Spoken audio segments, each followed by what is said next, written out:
राम रतन सीता वैभव धन, एक है पौरुष एक समर्पण, एक है रूप तो दूजा दर्पण। कहने को तो महलों के राजा, कौशल के महाराज, किंतु जीवन माता सा सरल जीते हैं।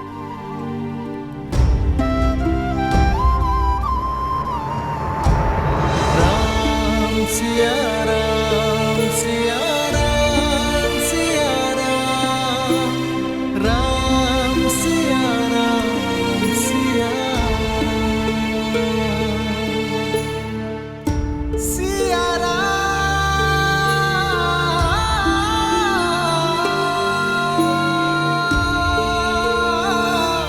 सिया राम सिया राम सिया राम।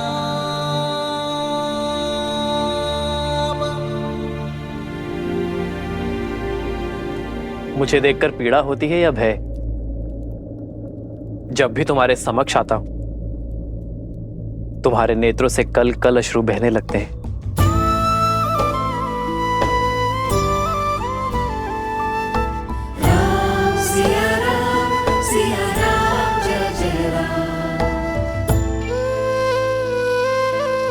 कितनी तुच्छ सोच थी हमारी, कितने निम्न विचार थे हमारे, जो हमने सोचा कि आप महलों का सुख भोग रहे होंगे और माता सीता बन के दुख।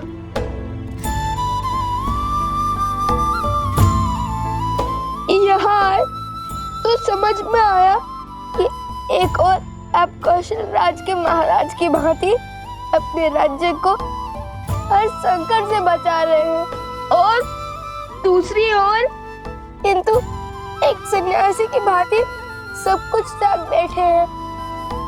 ये वनवास केवल माता सीता का नहीं बल्कि प्रभु श्री राम का भी है। राम सिया राम जय जय राम।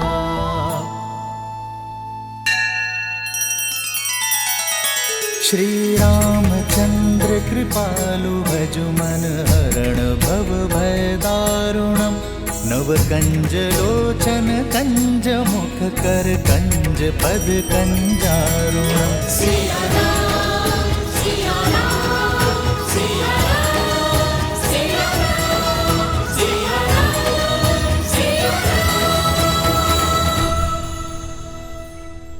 आज पता चला कि जितनी पीड़ा माता सीता को श्री राम के लिए हुई है, उससे अधिक पीड़ा श्री राम के मन में माता सीता के लिए है। सिया राम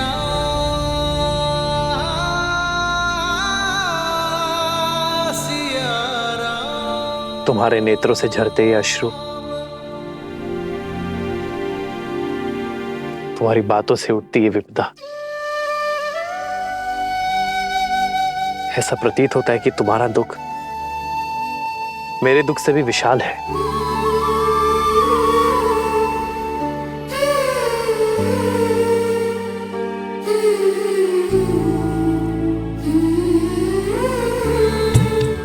दोनों एक हैं, बस यही सच है।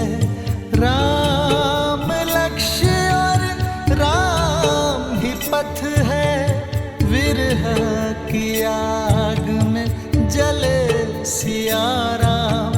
एक है तन और एक है प्राण। सिया राम सिया राम सिया राम सिया राम। आपकी वियोग को अंत तक हम लाएंगे, सिया राम का मिलन हम करवाएंगे, उनकी बीच की दूरी को हम मिटाएंगे। और यह कार्य तभी पूर्ण हो सकता है जब अयोध्या का हर एक व्यक्ति स्त्रियों का महत्व समझे, पत्नी, माँ और बहन का मूल्य जाने, और स्त्रियों को अपने समान माने, और प्रजा की निम्न सोच को बदलने का मार्ग है हमारे पास। ऐसा मार्ग जो सीधा भी है और सरल भी, जो आपको भी भाएगा और माता सीता को भी। किंतु आपकी अनुमति के बिना आपके राज्य में ऐसा नहीं कर सकते। कैसा मार्ग?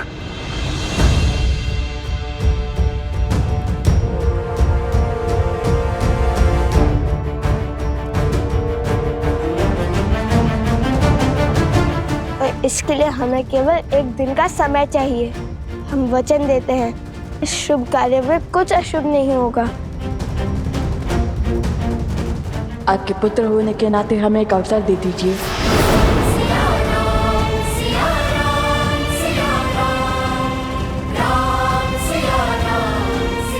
वो आपने कहा था कि महारानी सीता हमारी माता समान हुई, तो आप भी तो हमारे पिता हुए, है ना श्री राम? वैसे भी प्रजा के लिए तो राजा पिता समान होते हैं ना। और अब तो हम भी आपकी प्रजा ही हैं, सो आपके पुत्र हैं। और ये पुत्र अपने माता पिता को एक करने के लिए केवल एक दिन मांग रहे हैं।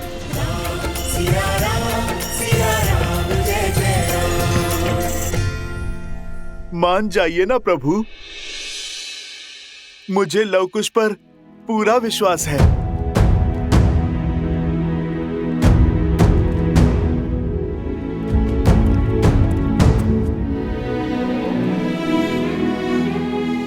प्रभु, उनका उत्तरदायित्व मैं लेता हूं।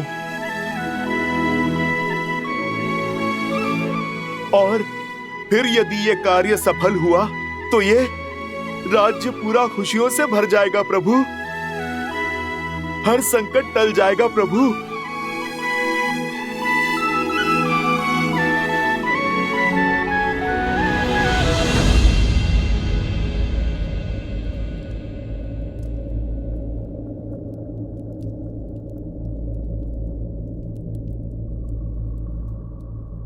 ठीक है हनुमान, उठो। किंतु एक बात स्मरण रखना, चाहे विचार हो या व्यवहार, कुछ भी थोपा नहीं जाना चाहिए।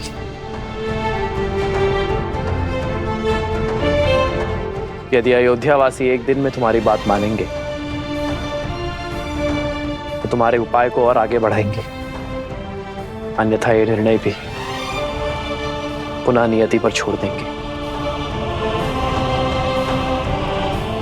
ज्येष्ठ पिताश्री,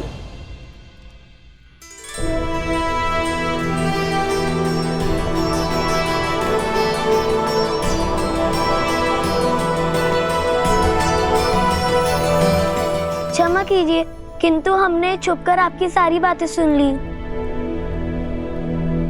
लगता है हमारे भाई तुम्हारी ही तरह नटखट भी हैं।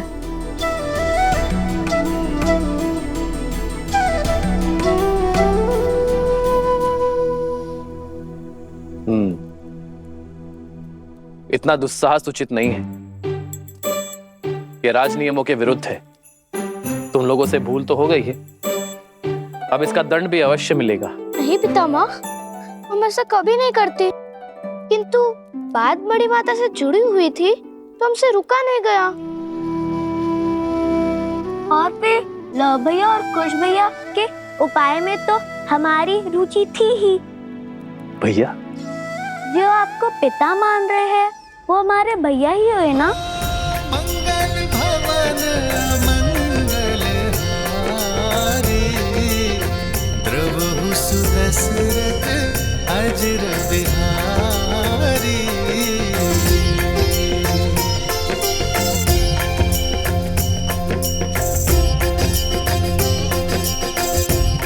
उचित है हनुमान, सबकी भावनाओं का ध्यान रखते हुए आगे बढ़ो। जो आज्ञा प्रभु।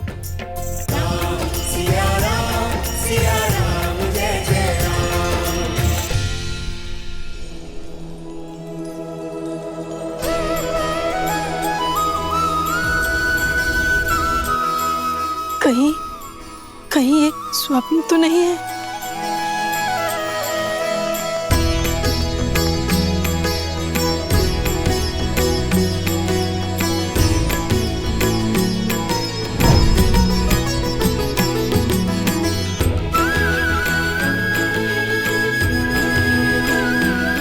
माता, हर कष्ट, हर पीड़ा, हर ग्लानि को पीछे छोड़ने के लिए सच हो जाइए। हम आ गए हैं, किंतु एक सहायता की विनती लेकर। कैसी सहायता?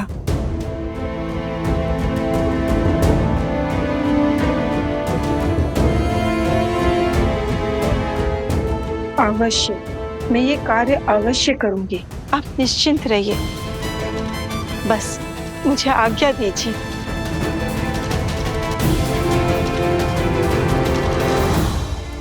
हमें भी कार्य दीजिए भैया।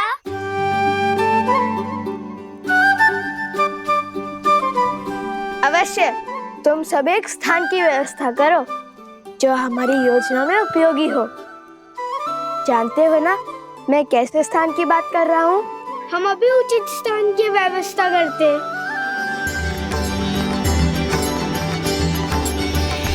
हर कोई इस योजना का अंग बन रहा है। आप मुझे भी तो कोई कार्य दीजिए। बताइए, मुझे क्या करना है? हनुमान जी, आप जब हमारे पास थे तब हम आपकी कितनी सेवा करते थे। आपको अपने हाथों से ग्रास खिलाते थे। तो हम जब से यहाँ आपके अतिथि बनकर आए, आपने तो हमसे एक बार भी भोजन के लिए नहीं पूछा। भोजन क्या, मैं आपको 56 भोग खिलाता हूँ। आप दोनों चलिए, आइए।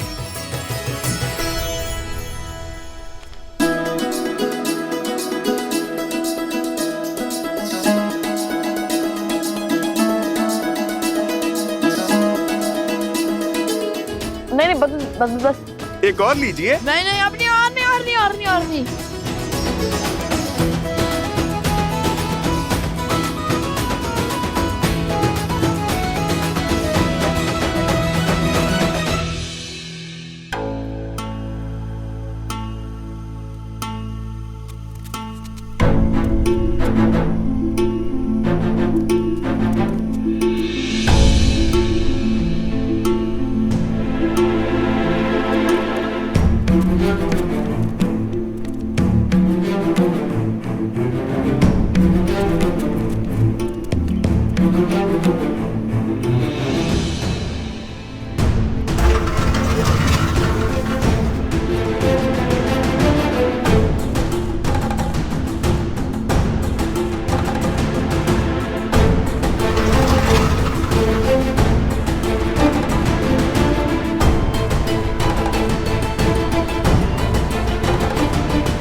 उचित रहेगा।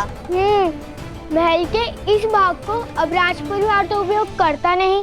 आत्मा तृप्त हो गई भोजन खाकर। अब चलिए हनुमान जी। अब क्या होगा? विस्फोट।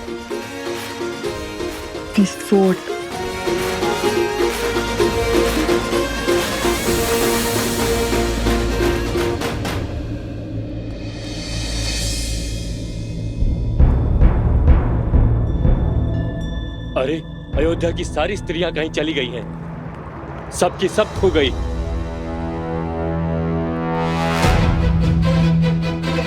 अरे कहाँ गई सब? खोजो उन्हें। मेरी पत्नी को देखा क्या? नहीं देखा। अरे मिली कोई? नहीं मिली। मेरी पत्नी भी नहीं मिल रही है। चलो साथ में चलकर खोजते हैं। हाँ, चलो। अरे तुम्हारी पत्नी मिली? नहीं मिली। और तुम्हारी? नहीं। ऐसे कैसे लुप्त हो गई?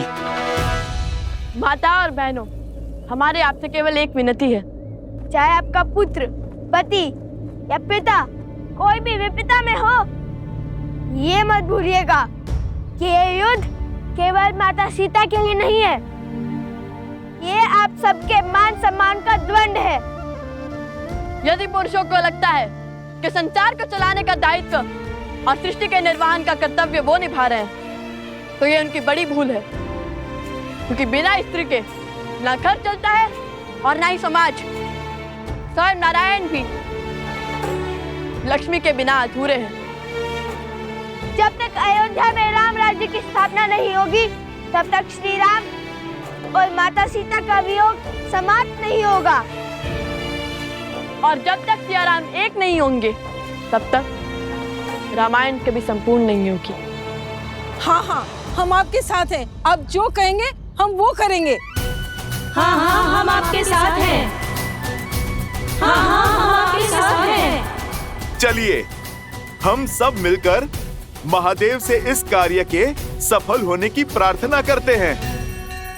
हर हर महादेव, हर हर महादेव, हर हर महादेव, हर हर महादेव, हर हर महादेव, हर हर महादेव।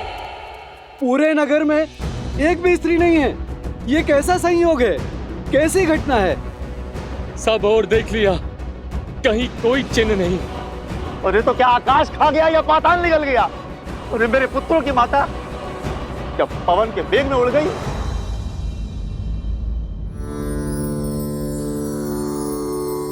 श्री राममं श्री राममं श्री राम। चलो।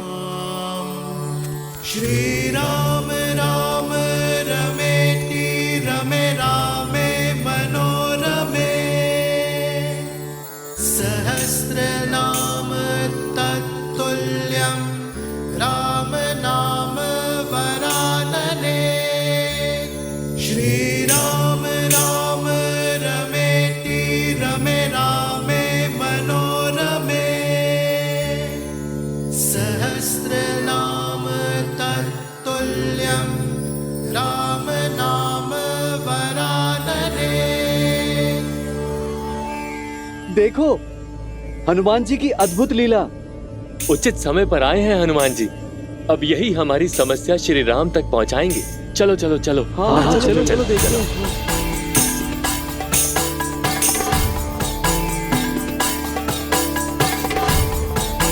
हनुमान जी, हनुमान जी, एक बहुत बड़ी विपदा आन पड़ी है, सहायता कीजिए हनुमान जी।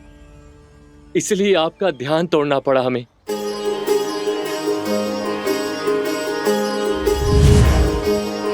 हनुमान हनुमान हनुमान हनुमान। संपूर्ण अयोध्या एक साथ? क्या बात है? संपूर्ण नहीं, आदि अयोध्या हनुमान जी। ध्यान से देखिए, आपके समक्ष केवल पुरुष हैं। सभी स्त्रियां लुप्त हो गई हैं।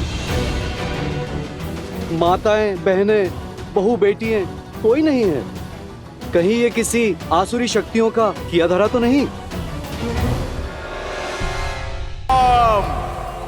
असुर शक्तियां केवल वो नहीं होती जो आंखों से दिखाई दें। असुर शक्तियां तो मन और मस्तिष्क में होती हैं, जो सोचने और समझने की शक्ति का संहार कर देती हैं। इस असुर शक्ति से विजय तभी प्राप्त की जा सकती है जब मन से द्वेष को मिटाया जाए। और एक साथ इतनी सारी देवियों को प्रभु श्री राम की अयोध्या से उनके भक्त के होते हुए भला कौन ले जाएगा? ना कोई ध्वनि हुई और ना ही कोई हलचल हुई। मुझे तो लगता है कि ये स्त्रियां स्वयं चली गईं, अयोध्या छोड़कर अपनी इच्छा से। स्वयं गई है? स्वयं चली गई?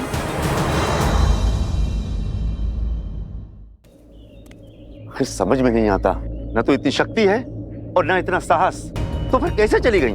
जो स्त्री मेरी बिना आज्ञा के चौखट के बाहर एक पग तक नहीं रखती, जो स्त्री हमारे आदेश के बिना जल तक नहीं ग्रहण करती, वो घर संसार छोड़ गई। कैसे? क्यों? हाँ, उचित कहा। पत्नियां तो पति का संसार होती हैं, पत्नियां तो परिवार की धुरी होती हैं, सेविका नहीं। वो भी तो मनुष्य हैं, उनकी भी अपनी इच्छा होगी। हो सकता है कि उन्हें आपकी कोई बातें बुरी लगी हो सकता है वो आपके व्यवहार से आहत हो गई हो। आहत हो गई? ऐसे कैसे आहत हो गई? उनके बिना हमारी कितनी हानि हो रही है। भोर से अभी तक ना भोजन बना, ना ही जल भरा हुआ है। खेतों का कार्य भी रुका पड़ा है। हाँ, और हनुमान जी, हमारे वस्त्रों की कारीगरी भी रुकी पड़ी है। प्रभु श्री राम का ये सेवक उनकी अयोध्या की सहायता अवश्य करेगा। आप लोग एक काम कीजिए, कुछ लोग दाएं जाएं और कुछ लोग बाएं जाएं और मैं सामने की ओर देख लेता हूं। जैसे आपकी आज्ञा। चलिए।